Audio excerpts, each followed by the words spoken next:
yo escribí cambiando de tema radicalmente, yo escribí en mi cuenta de Twitter mi opinión sobre lo que había pasado en Perú. ¿Se acuerda, Flor? Sí. Señor, ya. Y aquí vino Gonzalo a rasgarse la vestidura defendiendo al Congreso peruano y cuánta Qué cosa. barbaridad.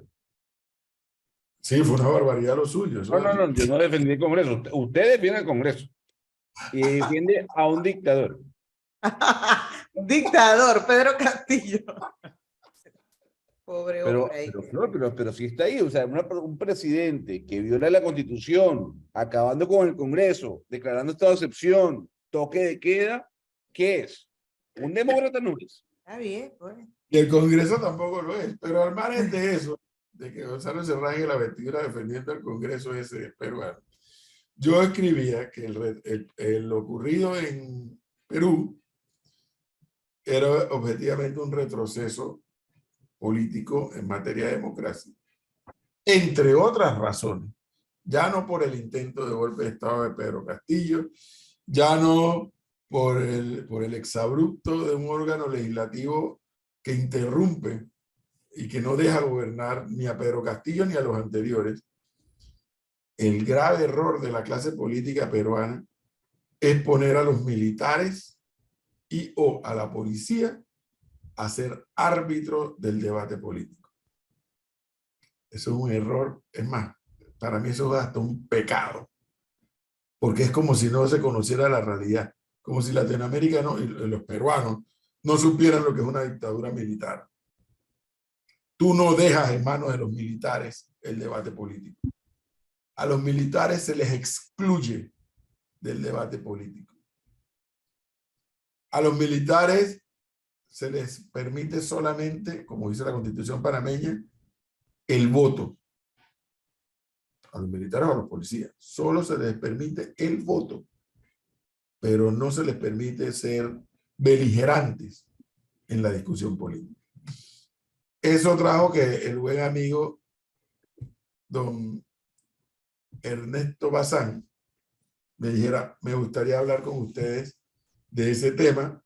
Entiendo que don Ernesto Bazán tiene una opinión un tanto diferente. Y ya está aquí con nosotros don Ernesto Bazán. Buenos días, bienvenido. Buenos Buen días, día. profesor. Buenos días, Flor, Buen día. Gonzalo y Melissa. Gracias por la invitación.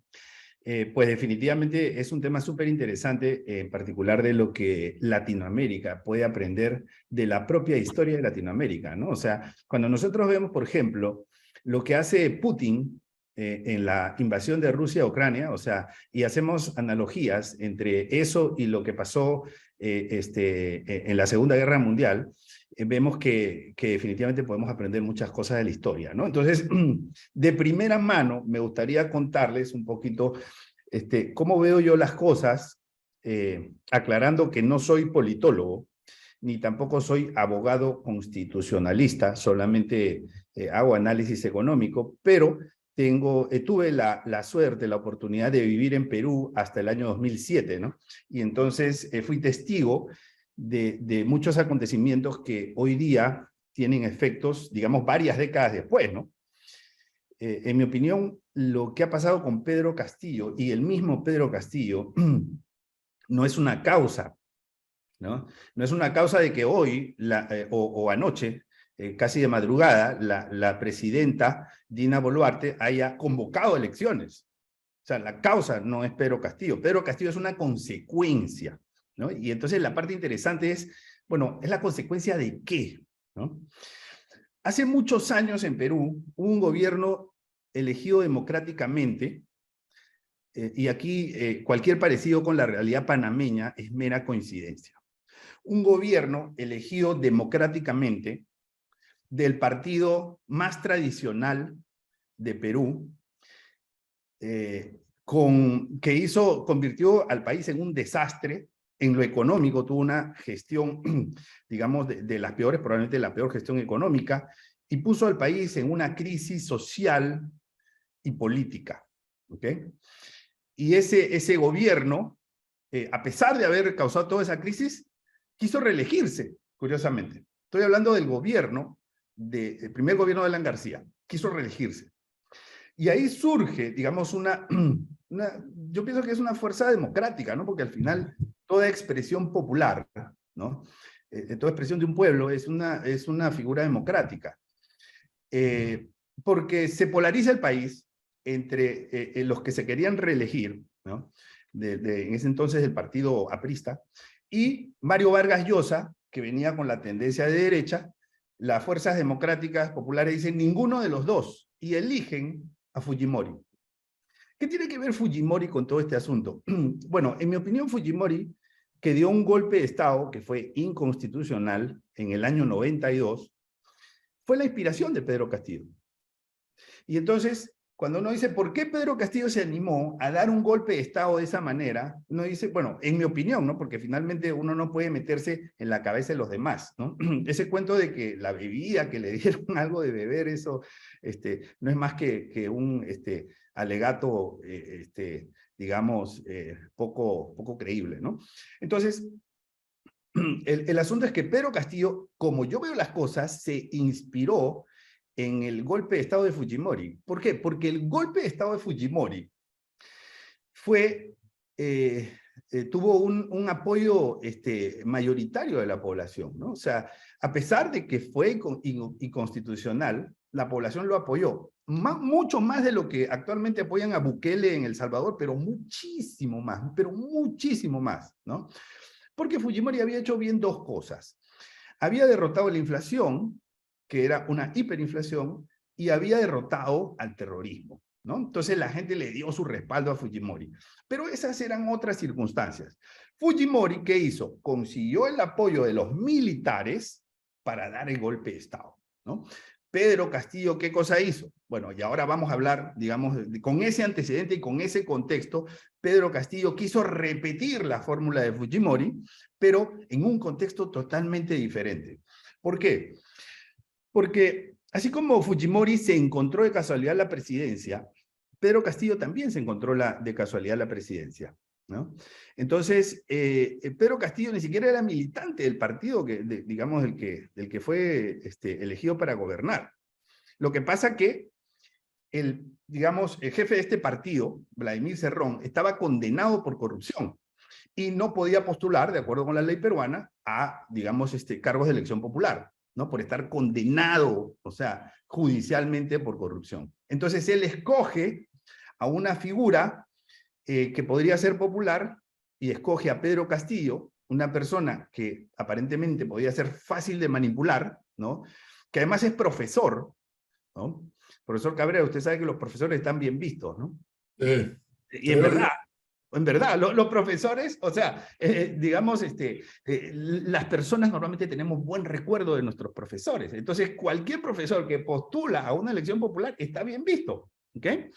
Y además sano, nunca había pertenecido a ningún partido, digamos, incluso su expresión oral no era muy buena y eso juega a favor porque hace que mucha gente, digamos, conecte, la gente del Perú Profundo conectó con él, entonces al final, y encima de todo, va a enfrentarse con Keiko Fujimori, ¿no? Que es probablemente la persona, digamos, menos popular que hay en Perú. Entonces, fácilmente gana la elección, no por mucho, pero gana la elección. Por primera vez en la historia de Perú gana la izquierda, ¿ok? Y entonces esa es otra lección, ¿no? Porque realmente Perú nunca ha sido un país que ha tenido preferencias por la izquierda, como sí Chile, por ejemplo, Chile, Uruguay, Argentina, ¿no? Entonces fue el primer gobierno de izquierda de Perú. ¿Por qué? Porque la contrincante, pues era la peor contrincante que uno podía tener, o la más fácil si lo queremos ver de esa manera. Entonces, ¿qué pasa? Pedro Castillo asume el poder, en mi opinión, Pedro Castillo pues no cumplía con las competencias mínimas de estadista que tiene que tener un presidente, ¿no? Lamentablemente. Entonces, cuando elige a sus ministros, no hace buenas elecciones, ¿no? Hace muchos, coloca a muchos amigos en el poder, ¿no? Amigos o otras personas que llegan por influencia de este grupo, digamos, que ha estado condenado por corrupción y que estaba detrás del poder, digamos, ¿no?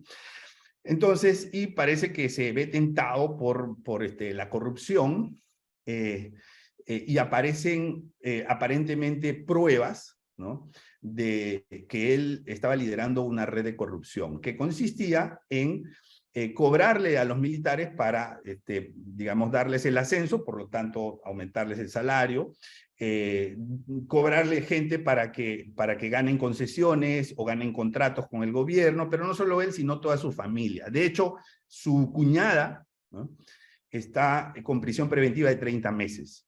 Y la Fiscalía de la Nación presentó una acusación constitucional contra Pedro Castillo y su familia, entre su esposa, su familia, ¿no? Una acusación constitucional por corrupción. Aquí el tema es muy delicado y yo aclaro que no soy especialista en derecho constitucional. ¿Por qué? Porque algunos dicen la Fiscalía no puede hacer eso, porque la Constitución de Perú dice que hay determinados artículos sobre los cuales se puede hacer una acusación constitucional y no está incluido la corrupción, por lo tanto no aplica. Y hay gente que dice que sí, ¿no? Pero entonces... Pero a ver, don Ernesto, lo cierto es que la mitad del país no quería a Pedro Castillo y la otra mitad sí lo quería. Eso es verdad. Vista de los resultados que pudimos ver en las elecciones. Lo cierto es que desde el día 1 el Congreso no dejó gobernar a Pedro Castillo. Ni este Congreso ni los otros anteriores han dejado gobernar a otros presidentes. Otros presidentes, exactamente. Pero al Congreso actual se le suman los otros factores políticos y sociales que pues se sentían ofendidos con que un hombre como Pedro Castillo lo representara como presidente del Perú. Esa es la realidad de lo que yo he visto. Yo no he estado en Perú jamás, le advierto, jamás, sí, pero me he consumido no sé cuántas horas de televisión de los distintos canales que tienen allá. Y mi conclusión es eso, o sea, la clase media y la clase alta peruana, que no es nada despreciable, tengo entendido, desde el punto de vista numérico y del poder económico, se sentían avergonzados de que Pedro Castillo representara a los peruanos. Totalmente. Y si a eso le suma el factor político, pues ahí había un caldo de cultivo que iba a terminar mal. Porque si Pedro Castillo terminaba su mandato, el país también iba a seguirse hundiendo, porque estaba ingobernable. Y si no lo termina, igual se sigue hundiendo, porque también va a seguir siendo ingobernable. Bueno, mire, ahí me preguntaron qué podía pasar, ¿no? ¿Quién podía ganar las elecciones de Perú cuando se estaban enfrentando y qué podía pasar? Y yo lo que dije en ese momento es, yo creo que gana Pedro Castillo, ¿no? Porque en ese tipo de elecciones de segunda vuelta gana el menos odiado, ¿ya? No gana el más querido, gana el menos odiado. ¿Okay? No, es verdad. Entonces, ¿qué pasa? Y dije, después eso va a ser una pugna de poder entre el Congreso y el Ejecutivo. ¿Qué es lo que pasa en Perú? En Perú, el Congreso puede vacar al presidente, mejor dicho, puede votarlo, puede mandarlo a su casa. Pero, y de hecho, digamos, Pedro Pablo Kuczynski estuvo a punto de ser vacado, renunció antes ¿no? El presidente Vizcarra fue vacado, o sea, ahí tenemos experiencias. Pero también tenemos, el mismo presidente Fujimori fue vacado. Entonces, y también tenemos lo contrario, que el presidente puede disolver el Congreso. Fujimori lo hizo inconstitucionalmente, pero hablando dentro de lo que es la Constitución, Vizcarra lo hizo, disolvió el Congreso y llamó a nuevas elecciones, ¿no? Entonces, esa es una pugna de poderes que en la Constitución se estableció para que sea una fuente de equilibrio, ¿no? Y para que realmente haya un contrapeso. Ahora, yo estoy de acuerdo en que el Congreso en Perú ha sido un desastre, o sea, pero el Ejecutivo ha sido otro desastre, ¿no? O sea, en términos de las decisiones que se han tomado, en términos de las elecciones de los gabinetes, por ejemplo, ¿no? O sea, algo que estamos acostumbrados en Perú es que los gabinetes sean de lujo, que sean personas que realmente son respetadas por la comunidad, ¿no?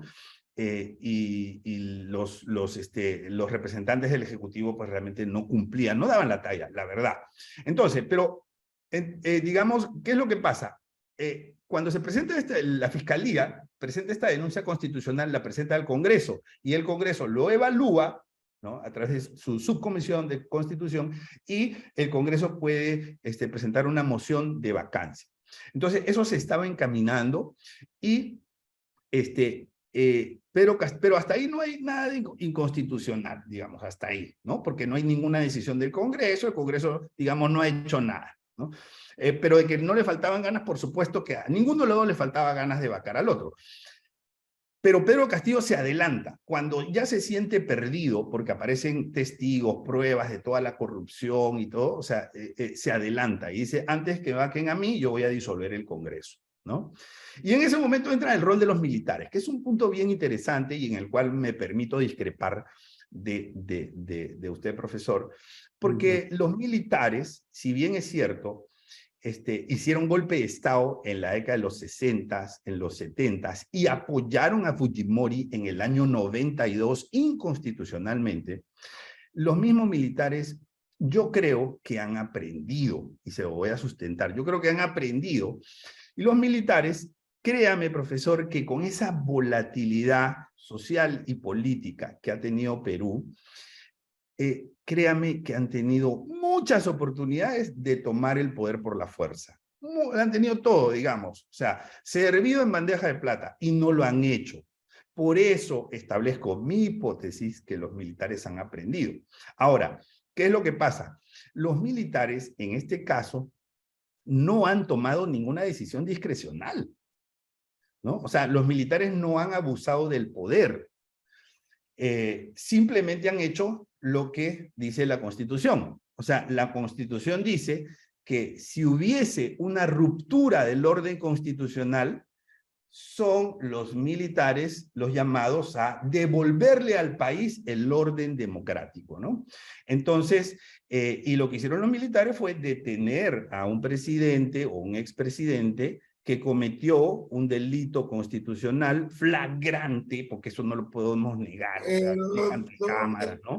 No son los militares a los que le corresponde determinar si se cometió un delito constitucional o no, por amor a Dios. O sea, profesor, es un delito, pero profesor, es un delito flagrante, o sea, digamos, ahí no se necesita un juicio, o sea, es flagrante, es como cuando una persona está robando en la calle, arranchando una cartera, el policía lo va a detener, o sea, porque es flagrante, entonces se configura la flagrancia claramente, ¿no? O sea, de hecho, yo pienso al revés, o sea, yo pienso que si los militares no accionaban, hubiesen cometido un apoyo por omisión. Claro, eso cuando hila delgado la interpretación, por supuesto que es así, según lo que nos dice el propio Ernesto Bazán, que establece la Constitución. Para mí, claro, me acabo de enterar de eso y para mí es una sorpresa que una Constitución de un país democrático diga que los militares son los que definen el retorno a la democracia. Pero bien, si está ahí, se respeta.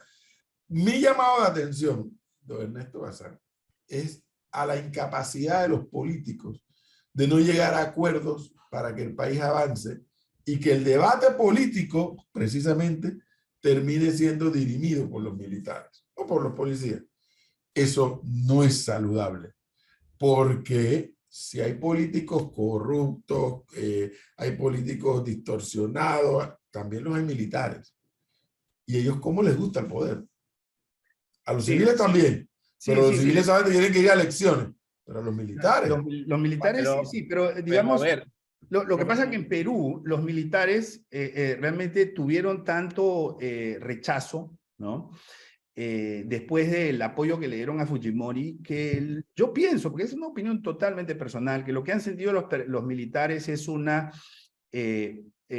vergüenza social, ¿no? Es una vergüenza social que los ha llevado durante muchos años a formarse, ¿no? Digamos, con mucho apego constitucional, incluso sin dejarse llevar por las tentaciones del poder económico, ¿no? Porque usted dijo algo muy cierto, o sea, los empresarios tienen poder. Y cuando gana Pedro Castillo las elecciones, como usted bien lo dice, gran parte de la población no quería a Pedro Castillo. ¿Okay? Incluso los que votaron, digamos, primero no lo querían a él, ¿no? En primer lugar. Y en segundo lugar, ¿no?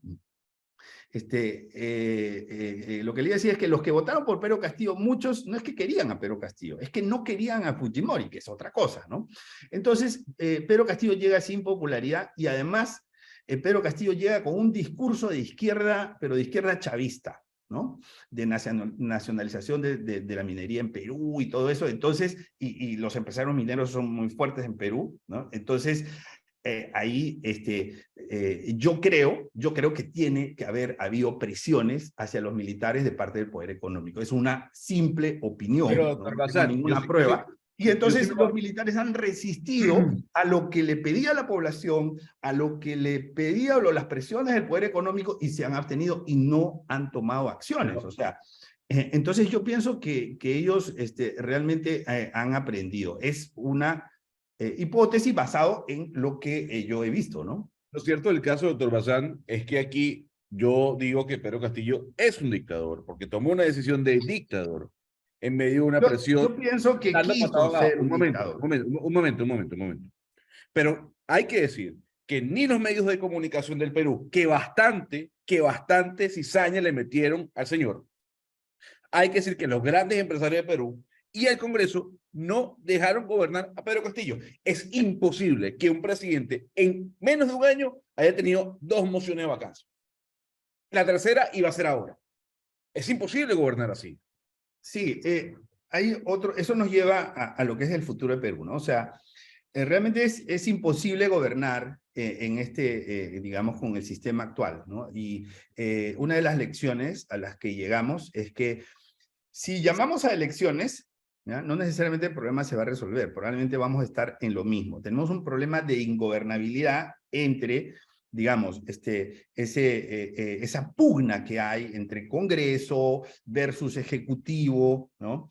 Y bueno, la verdad es que eso afecta mucho el clima de inversión, ¿no? La estabilidad política, y yo pensaría que aquí, y esa es una lección para Latinoamérica, ¿no? O sea, cada cierto tiempo se requiere reformular las reglas de la democracia, ¿no? Cada cierto tiempo es bueno y es sano reformularlas, ¿no? Porque por lo menos lo que se está viendo en el caso peruano es que con esas reglas de la democracia es realmente muy difícil poder digamos, darle al país estabilidad y buscar el bienestar de la población, que al final ese es el objetivo, digamos, de la política y de los gobiernos, ¿no?